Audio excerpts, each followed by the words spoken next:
to create this momentum to get around knees, get the belly down. It was hard sometimes when you actually grab the ankle to get to your knees, or you stop to. So there can be two reasons. Either your knees are stopping you, or you're already on your shoulder.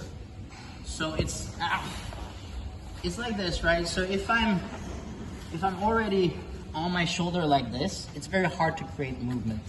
Whereas if I'm on my elbow, so see how I can, during the movement from this shoulder comes from here to the floor, I'm creating some momentum here. So in a way, it's actually like we did in the first few exercises when we did the roll. I'm just staying here, but as I'm rolling, I'm just bringing myself onto my forehead.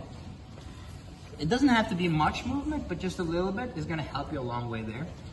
And the second part is usually the bottom knee. So you see how this knee can go a little bit back, and as I'm rolling, my knees are turning towards the floor here.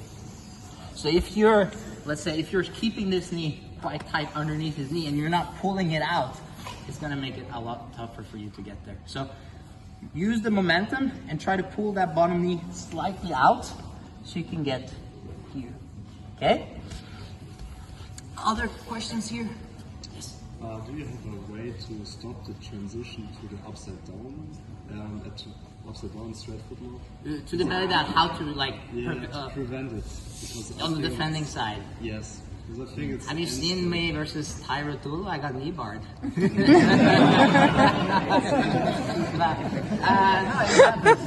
No, what I would do, let's say if Lulu goes belly down here, so if you can start focusing on this leg on the inside, you can start doing a lot of cool things. Main one probably that I do is try to pull it to this side, and I can start going more behind him, or like tied into me, he pulled it to this side and he threw over like a knee bar instead. Great way to learn it, right? Other questions, guys? Yeah, once you're belly down, are you squeezing still your knees or just twisting? So I'm squeezing my knees. So the common thing that people do is people like spread their legs, right? So if I go here and I come belly down, and so I'll show it to you because you're asking the question. So once I'm here, if I start opening my legs, Lolo, can you grab my hips here? So see how it's hard for me to stretch them out here, right? Whereas if I keep my knees in line, right, and I'm starting to push away like this, now try to grab my hips here. So you see how it makes a difference in pushing power from his hips. So I would never squat with my knees like this. I would always keep them to some degree here. Other questions? I see that you control his hip with your right foot when you are rolling up his leg. Can you cross that hip to the other side to have more your feet over his leg? When you roll up and go over his leg, can you cross your feet? So you mean like as I'm belly down, if I cross my feet like this? Yeah. I guess to some degree. For me, I feel like I want connection to his hip, right? I don't think it makes a very, very big difference as long as you can control the distance between you and him. So you might be onto something. I don't know. I haven't tried. What if someone is much taller than you? Like, is it useful? It's a little bit rougher to get on the ankle, especially in a scenario where we're sitting like this, you see? So this is what we're going to be talking about next, is how to set it up when you're standing, right? So in a scenario like this, it's our legs who are battling out the distance, right?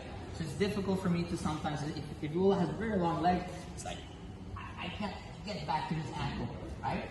Whereas if we're standing here, so I'm in single leg here, and I managed to push him away. You see how when I can create distance like this, I can slide all the way back to his ankle. And that's how I can start like setting up a good position. Alright? So once you're smaller, I'm sorry, you have to be more technical. I know. Once you're belly down, did you use also your legs to increase the pressure? Yes. Standing them, or It's your whole body. Your whole body. You're deadlifting that leg off. Take it home. so Yes. when you're defending and it's escape in the first position, is there a way to escape and prevent him even entering the second position? As always, like if you're ahead, you know what's happening. So what if, you know? But it's like this. So let's say I defend the first position, so here. And I know Lolo likes the inside hook, right? So as we're going over here, I might be already grabbing the bottom leg here. So as he tries to get this hook inside to go here, I'm already defending that one. Maybe even turning and starting to come out.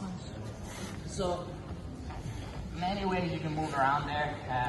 Knowing the different positions and being knowledge, like having the knowledge is always going to be a good answer there. If that makes sense. Okay. Anything else? Let's go a little bit further. So I'm going to show you guys a very